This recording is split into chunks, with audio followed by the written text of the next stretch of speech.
China Current is a weekly news talk show from China to the world. We cover viral news about China every week and also give you the newest updates on China's cutting-edge technologies. Let's get started. Welcome to China Currents, your weekly news report on the latest developments in China. I'm Chris, and in this episode, the US notifies key companies to resume exports to China. China resumes imports of Japanese seafood, excluding 10 prefectures including Fukushima. In just 1 month, China's most popular power bank brand halts production due to fire incidents. China launches its first floating solar power projects at sea. And China's top space scientist outlines the nation's Mars exploration blueprint. Let's begin with our first story: US-China trade tensions. According to global media reports, several American companies have received government notifications allowing them to resume exports to China. These exports span 3 key sectors.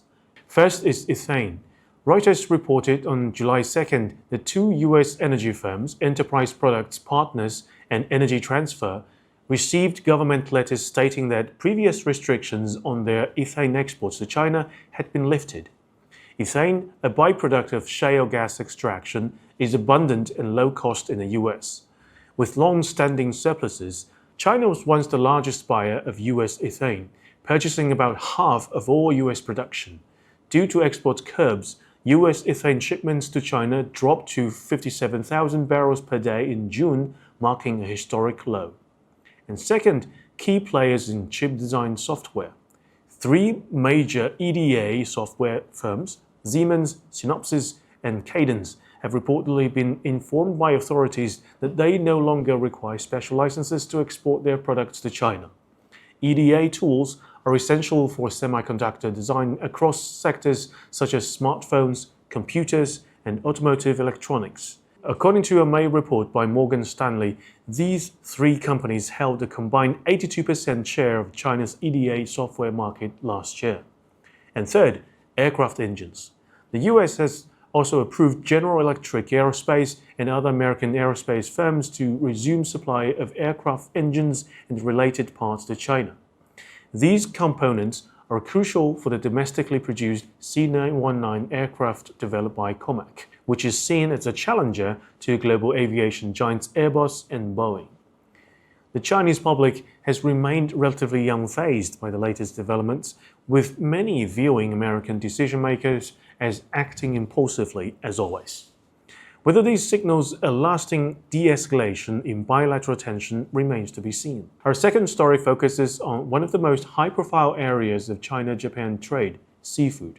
China's Customs Administration has issued a notice stating that, effective immediately, China will resume imports of seafood from most regions in Japan, excluding 10 prefectures, including Fukushima, where a nuclear accident previously occurred. In addition, China outlined several conditions.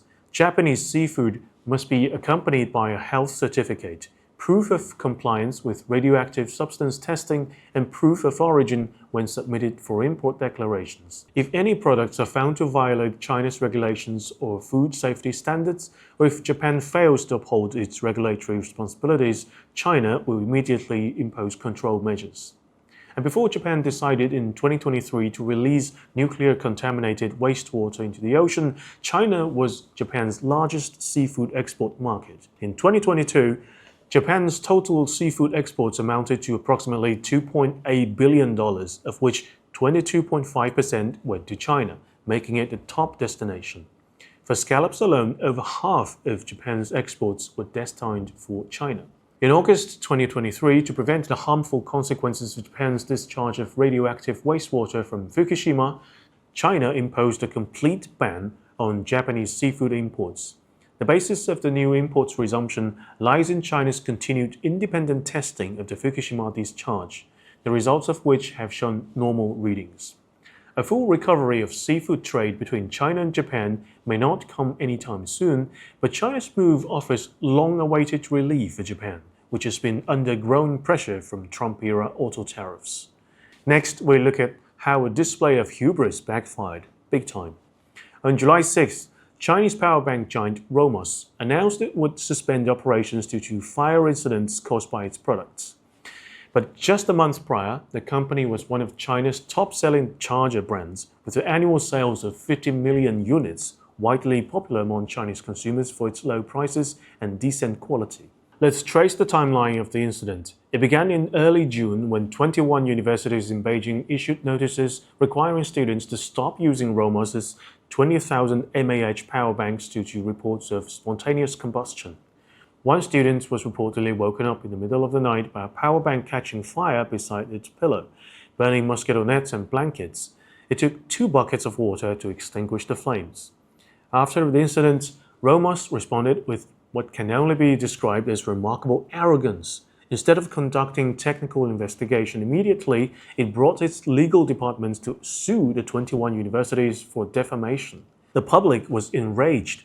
Only then did Romos urgently announce the recall of nearly 500,000 power banks, but its follow-up action remained disappointing. The company asked users to send back potentially flammable power banks themselves. Later, it updated its policy requiring users to first fully discharge the device, soak it in salt water for 24 hours to reduce explosion risk, and then to ship it back. The process was both complicated and absurd. And soon after, Romos's 3C quality certifications were almost entirely revoked, and China's airport security began specifically targeting Romos products, banning them from being carried aboard flights due to safety concerns.